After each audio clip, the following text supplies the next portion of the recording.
کبھی 10 منٹ عادت ہو جائے نا دعا مانگنے کی علیحدہ سے رات کو، حضور نے فرمایا جو فرض نماز کے بعد دعا مانگے اللہ اس کی قبول کر لیتا ہے۔ نبی پاک صلی اللہ تعالی علیہ وسلم نے فرمایا اللہ مسافر کی دعا قبول فرماتا ہے۔ حضور نے فرمایا اللہ مظلوم کی دعا قبول فرماتا ہے۔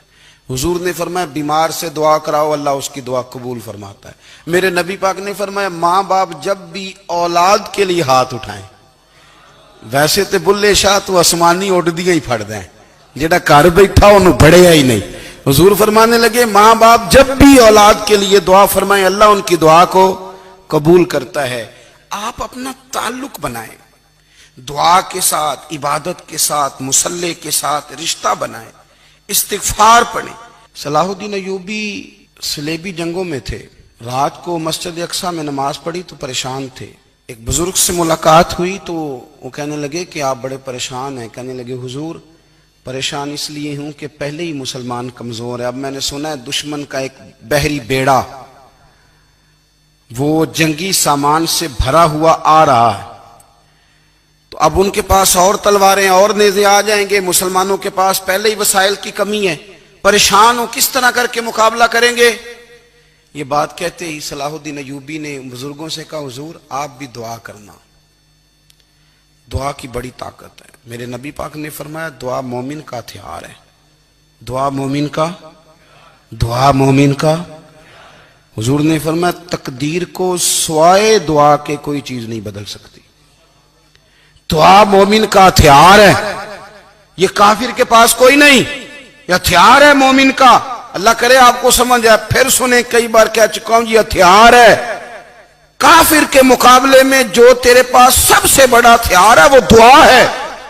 دعائیں کرانی چھوڑ دی، کرنی چھوڑ دی، لینی چھوڑ دی۔ حضرت سیدنا انس بن مالک رضی اللہ تعالیٰ عنہ فرمایا کرتے تھے میں نے وہ رنگ دیکھا ہے جب حضور دعا مانگتے تھے اور حضور کی مقدس آنکھوں میں آنسو بھی ساتھ ہی بہا کرتے تھے، میں نے وہ انداز دیکھا۔ تو صلاح الدین ایوبی بزرگ سے کہنے لگے آپ بھی دعا کیجئے، اور خود رونے لگے اور سر سجدے میں رکھ کے رونے لگے، اور عشاء سے لے کر فجر تک روئے، خوب روئے۔ صبح وہ بزرگ آئے تو صلاح الدین ایوبی کا خوبصورت اور ہنستا ہوا چہرہ دیکھا، کہنے لگے آپ بڑے خوش ہیں، رات تو میں نے بڑے روتے ہوئے دیکھا تھا۔ تو کہنے لگے حضور وہ جو بحری بیڑا آ رہا تھا نا وہ پانی میں ڈوب گیا ہے، اب وہ نہیں آ رہا، ابھی خبر آئی ہے تو میں بڑا خوش ہوں۔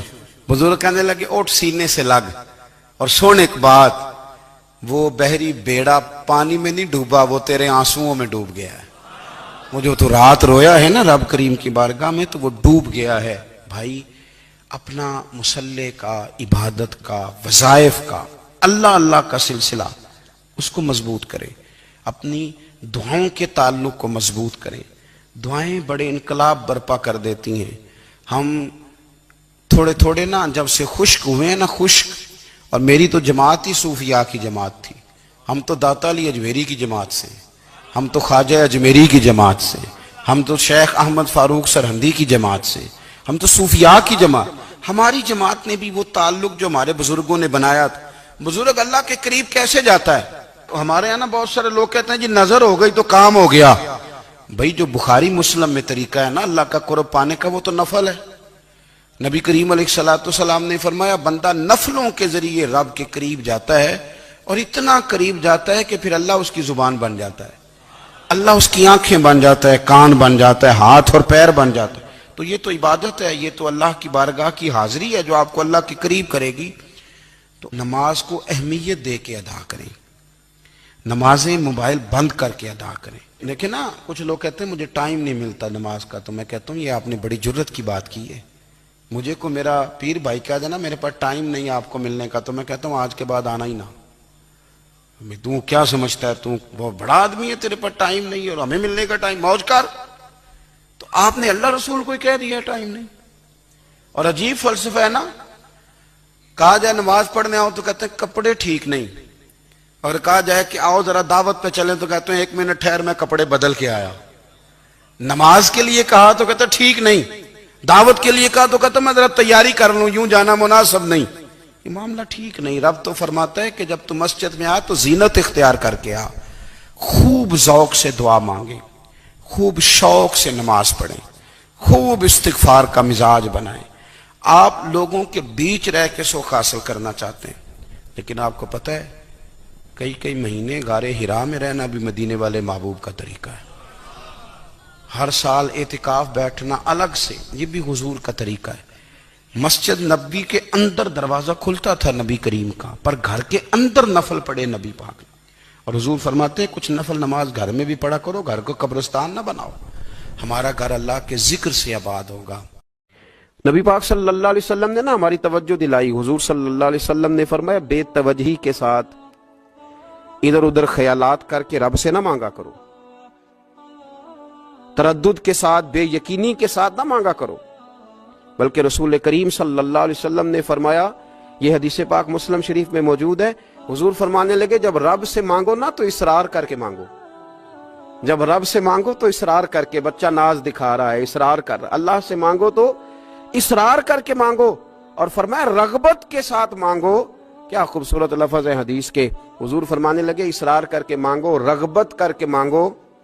رب کے لیے کوئی چیز دینا مشکل تو نہیں ہے نا، اس کے لیے کوئی مشکل ہے تمہیں عطا کرنا، تو رغبت کر کے اللہ سے سوال کرو، اسے مناؤ۔ اور خود نبی پاک صلی اللہ علیہ وسلم کا حال یہ تھا، حضرت عائشہ صدیقہ رضی اللہ تعالیٰ عنہ فرمانے لگی کہ نبی پاک دعا رسول اللہ صلی اللہ علیہ وسلم، یہ لفظ ہیں حضرت عائشہ کے، اللہ اکبر، ذرا ان میں ڈوب کر دیکھیے گا، ذرا ان لفظوں میں کھو کر دیکھیے گا ام المومنین کیا فرماتی۔ حضرت عائشہ صدیقہ فرماتی ہیں، یہ بھی مسلم میں موجود ہے، کہتی ہیں دعا رسول اللہ، کہتے ہیں نبی پاک نے دعا مانگی، حضور نے دعا مانگی۔ سبحان اللہ، کیا لفظ ہیں، کیا وجد آفرین جملے، کہتے ہیں دعا رسول اللہ، نبی پاک نے دعا مانگی، ثم دعا، دعا مانگ کر حضور پھر دعا مانگنے لگے۔ حضور نے دعا مانگی اور دعا مانگ کر حضور پھر دعا مانگنے لگے، اور ثم دعا رسول اللہ، تیسری دفعہ فرماتی ہیں، کہتی ہیں حضور نے دعا مانگی اور دعا مانگ کر پھر دعا مانگنے لگے، یعنی حضور نے دعا مانگی اور پھر دعا مانگی اور دعا ختم ہو گئی تو تیسری دفعہ پھر دعا مانگی، یعنی حضور نے مانگا۔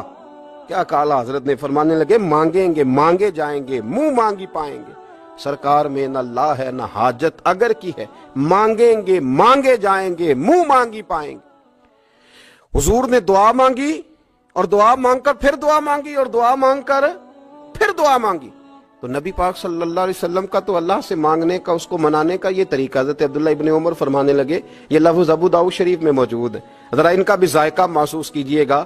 حضرت سیدنا عبداللہ ابن عمر فرماتے ہیں، میں حضور کی مجلس میں حاضر تھا، حضور مانگنے لگے اللہ سے، حضور اللہ سے مانگنے لگے۔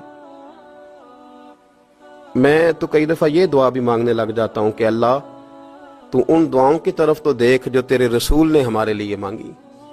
اللہ تو ہمیں تو نہیں نہ مانگنا آتا، نہیں طریقہ آتا، نہیں سلیقہ آتا، نہیں انداز آتا، ہم تو بے توجہ سے لوگ ہیں، بیٹھنے کا ڈھب نہیں آتا ہمیں تو ہاتھ اٹھانے کا سلیقہ نہیں آتا، ہم تو وضو کرنے کے اس طریقے سے آشنا نہیں، پر اللہ تیرے محبوب نے تو خوب مانگا ہے نا تجھ سے، تیرے پیارے حبیب علیہ السلام نے تو تجھے منایا ہے نا ہمارے حق میں، تو اللہ تو ان دعاؤں کی طرف تو دیکھ۔ حضرت عبداللہ ابن عمر رضی اللہ تعالیٰ عنہ فرماتے، میں حضور کی مجلس مبارکہ میں بیٹھا تھا، ابو داؤد شریف میں موجود ہے، کہتے ہیں حضور دعا مانگ رہے تھے۔ دعا کیا تھی؟ دعا حضور یہ مانگ رہے تھے، رب اغفر لی، یا اللہ ہمیں بخش دے، وتب علی، اللہ ہماری توبہ قبول فرما، انک انت التواب الرحیم، بے شک تو توبہ قبول کرنے والا اور رحم کرنے والا۔ حضور دعا مانگ رہے تھے، اے اللہ رب اغفر لی، یا اللہ ہمیں بخش دے، وتب علی، اور ہماری توبہ قبول فرما، انک انت التواب الرحیم، بے شک تو توبہ قبول کرنے والا اور رحم کرنے والا۔ حضرت عبداللہ ابن عمر فرماتے، اس ایک دعا کو ایک ہی مجلس میں ایک ہی جگہ بیٹھ کر میرے نبی پاک نے اپنی زبان اطہر سے 100 مرتبہ ادا فرمایا، 100 مرتبہ حضور نے یہ لفظ کہے، رب اغفر لی وتب علی، رب اغفر لی وتب علی، رب اغفر لی، اے اللہ بخش دے، رحم فرما، وتب علی، بس قبول کر لے نا اب ہماری توبہ، انک انت التواب الرحیم، بے شک تو توبہ قبول کر لیا کرتا ہے، تو رحم فرمایا کرتا ہے۔ ایک ہی مجلس میں 100 دفعہ حضور نے دعا مانگی، دعا مانگ کے پھر دعا مانگی، اور دعا مانگ کے پھر دعا مانگی، اللہ کو منایا میرے رسول پاک۔ حضور نے ہمیں بتلایا اسے مناؤ، اس کی بارگاہ عالی مرتبت میں جھکو، اور حضور نے خود بھی یہ طریقہ ہمارے سامنے بطور سنت کے چھوڑا، اور پھر نبی پاک صلی اللہ علیہ وسلم نے آگے بڑھ کے ہمیں کچھ اور باتیں بھی ارشاد فرمائی۔ حضور نے ہمیں بتلایا کہ پچھلے لوگ اپنے رب کو کیسے مناتے تھے، وہ کس طرح اس کے حضور ناز عرض کرتے تھے، منانے کے طریقے بھی بتلائے۔ فرمایا جب ماں باپ دعا مانگیں گے اولاد کے حق میں تو وہ مان جائے گا۔ حضور علیہ السلام نے فرمایا جب مسافر دعا مانگے گا تو اللہ مان جائے گا۔ فرمایا میرے رسول کریم نے کہ جب بیمار دعا مانگے گا تو اللہ مان جائے گا۔ اور سید عالم علیہ السلام فرمانے لگے جب تمہارے ضعیف، کمزور، مجبور لوگ دعا مانگیں گے تو اللہ مان جائے گا۔ اور حضور نے فرمایا جب تم فرض ادا کر کے دعا مانگو گے تو اللہ مان جائے گا۔ اور میرے محبوب نے فرمایا جب پچھلی رات اٹھ کے تم اس کے حضور عرض کرو گے تو وہ تمہاری دعاؤں کو قبول کر لے گا، وہ تم مان جائے گا۔ اور حضور نے ہمیں دن بتائے، فرمایا جمعے والے دن مانگنا مان جائے گا، شب قدر کو مانگ لینا مان جائے گا، شب برات میں دعائیں کرنا وہ مان جائے گا، رمضان کی راتوں میں مانگنا مان جائے گا، قرآن پاک کے ختم کے موقع پر دعا کرنا مان جائے گا۔ طریقے بتلائے۔ اب یہ ہے کہ ہم نے تو مانگنا تھا نا اس کی بارگاہ میں، ہم نے تو حاضر ہونا تھا، ہم نے تو جانا تھا، اب ہم نے آگے بڑھنا ہے، اس کے حضور عرض کرنا ہے۔ حضور نے ہمیں بتلایا کہ مومن متقی ہوتا ہے نا، پرہیزگار ہوتا ہے، تو اس نے کچھ نیکیاں بھی کی ہوتی ہیں، جس طرح اسے اپنے گناہوں کا پتہ ہوتا ہے نا، اسے پتہ ہوتا ہے کہ نہیں یار فلاں کام میں نے فقط اللہ کی رضا کے لیے کیا ہوا ہے، وہ میرا اور میرے رب کا راز ہے۔ فرمایا جب تم بڑے الجھ جاؤ نا، جب تم بڑی آزمائش میں آ جاؤ، اور جب تم سمجھ لو کہ اب میں بڑی تکلیف میں آ گیا ہوں، تو پھر ایک طریقہ حضور نے ہمیں اور بھی بتلایا مانگنے کا، ایک اور طریقہ بھی بتلایا، اور وہ روایت صحیح مسلم میں موجود ہے۔ راوی حضرت عبداللہ ابن عمر رضی اللہ تعالیٰ عنہ، حضور فرماتے ہیں 3 لوگ سفر کر رہے تھے، یہ آپ اندازہ فرمائیے صحیح مسلم کی حدیث ہے، اور ذرا حضور کے سمجھانے کا ایک یہ رنگ بھی ہے اللہ کو منانے کا، ایک یہ انداز بھی ہے اس کی بارگاہ میں گزارشات پیش کرنے کا، یہ بھی ایک طریقہ حضور نے ہمیں بتلایا۔ اگرچہ اپنی نیکیوں کو چھپانا چاہیے، نیکیاں جو چھپی ہوئی ہوتی ہیں وہ قیمتی ہوتی ہیں، وہ قیمتی چیزیں ہوتی ہیں جو لوگوں نے چھپا کر کے رکھی ہوتی ہیں۔ حضرت عبداللہ ابن عمر فرمانے لگے کہ نبی پاک صلی اللہ علیہ وسلم فرماتے ہیں 3 لوگ سفر کر رہے تھے، رستے میں طوفان آ گیا، تیز بارش شروع ہو گئی، تو حضور فرماتے ہیں وہ تینوں بارش سے بچنے کے لیے ایک غار میں چھپ گئے۔ ان کو پتہ ہے پرانے زمانے کے اندر غاریں ہوتی تھیں، اور لوگ جب سفر کرتے تھے لمبے تو پتھروں اور پہاڑوں کے بیچ میں سے سفر کرتے تھے، وہ غار کے اندر چلے گئے۔ اب چونکہ طوفان بہت زیادہ تھا، جب وہ غار کے اندر چلے گئے تو اللہ کے پیارے حبیب صلی اللہ علیہ وسلم فرماتے ہیں پتھر اوپر سے لڑکتا ہوا آیا اور غار کے منہ کے آگے آ کے اس نے غار کو بند کر دیا۔